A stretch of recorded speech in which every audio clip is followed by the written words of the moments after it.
नमस्कार, welcome to our show yoga here and now. आज हम आपको पीसीओडी के लिए कुछ लाभकारी आसनों के बारे में बताएंगे।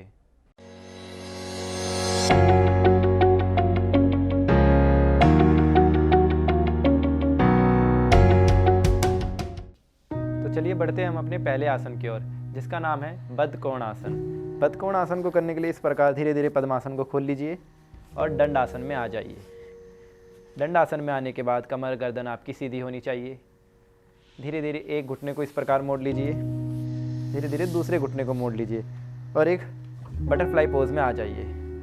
दोनों हथेलियों को लॉक कर लीजिए और पंजे के पास ले जाइए पैरों के।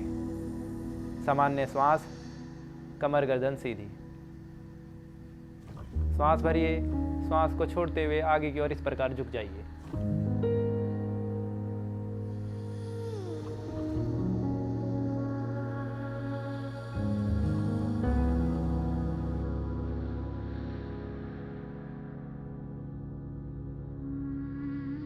श्वास भरते हुए धीरे धीरे वापस। कुछ देर के बाद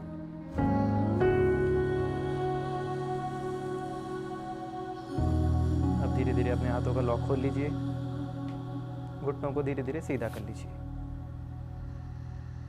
और दंडासन में आ जाइए।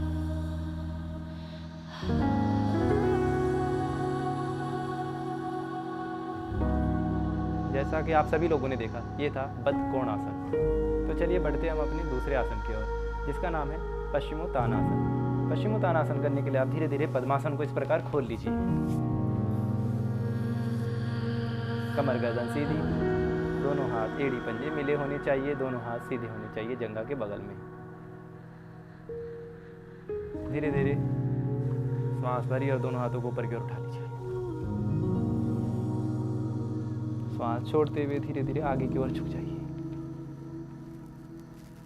आपका पेट आपकी जंघा से लगा होगा, आपका सर घुटनों पे इस प्रकार।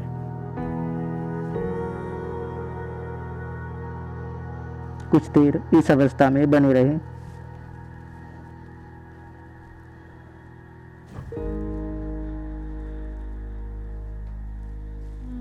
धीरे धीरे वापस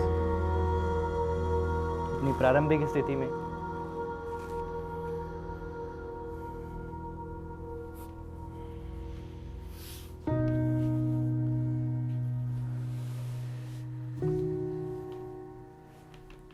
जैसा कि आप सभी लोगों ने देखा, ये था पश्चिमोत्तानासन। तो चलिए बढ़ते हम अपने तीसरे आसन की ओर, जिसका नाम है अधमस्तेंद्र आसन। अधमस्तेंद्र आसन को करने के लिए धीरे धीरे पद्मासन को खोल लीजिए आप और पैरों को रिलैक्स कर लीजिए थोड़ा। कमर गर्दन आपकी सीधी होनी चाहिए। धीरे धीरे अपने बाएं पैर को मोड़ के दाएं पैर के नीचे ले आइए इस प्रकार।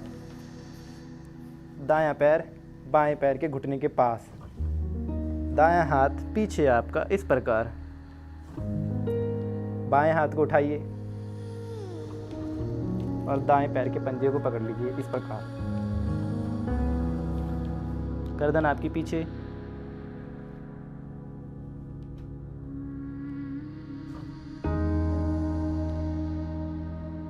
दोनों कूल्हे आपके जमीन पे लगे होने चाहिए।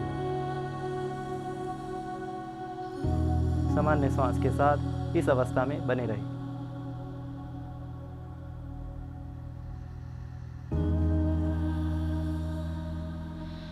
धीरे धीरे वापस हाथों को वापस ले आइए, पैरों को धीरे धीरे सीधा कर लीजिए। फिर इसी चक्र को आप दूसरी साइड से भी दोहरा सकते हैं। जैसा कि आप सभी लोगों ने देखा, ये था आपका अधमस्तेंद्र आसन। तो चलिए बढ़ते हैं हम अपने चौथे आसन की ओर, जिसका नाम है हल आसन। हल आसन को करने के लिए धीरे धीरे अपने पैरों को खोल लीजिए और उन्हें सीधा कर लीजिए। कमर गर्दन आपकी सीधी होनी चाहिए। अब धीरे धीरे पीठ के बल लेट जाइए। धीरे धीरे श्वास भरिए और पैरों को ऊपर की ओर उठाइए, यानी 45 डिग्री, 90 डिग्री और धीरे धीरे 180 डिग्री, यानी सर के पीछे।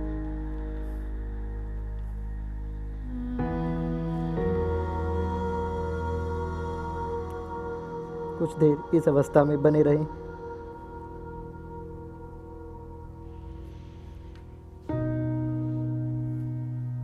धीरे धीरे वापस। कंधे आपके रिलैक्स होने चाहिए।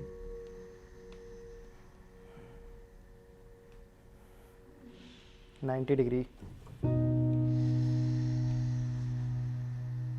45 डिग्री और धीरे धीरे वापस। कुछ देर इस अवस्था में रिलैक्स करें।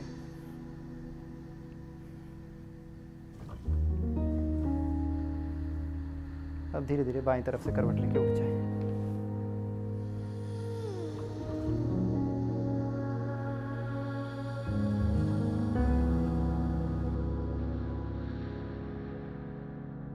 तो जैसा कि आप सभी लोगों ने देखा, ये था हल आसन। अब बढ़ते हैं हम अपने आखिरी आसन की ओर, जिसका नाम है शलभासन। शलभासन करने के लिए आप धीरे धीरे पैरों को खोल लीजिए और धीरे धीरे पेट के बल लेट जाइए इस प्रकार। बॉडी रिलैक्स होनी चाहिए आपकी, गर्दन आपकी बाईं तरफ।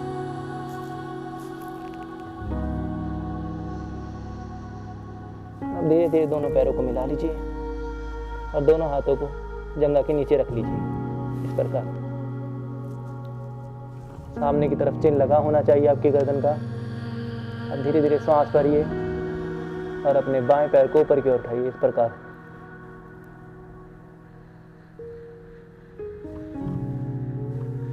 कुछ देर इस अवस्था में बने रहने के बाद वापस इसी प्रकार अब अपने दाएं पैर को उठाइए।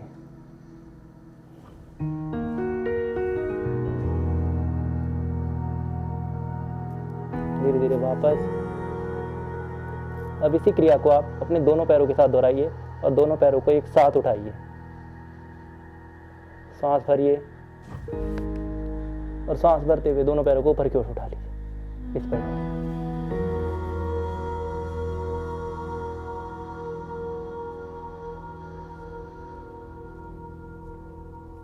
धीरे धीरे वापस सांसों को छोड़ते,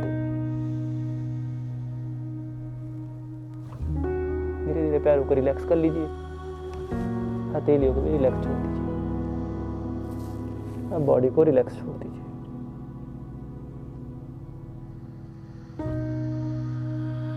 अब धीरे धीरे उठकर बैठ जाए।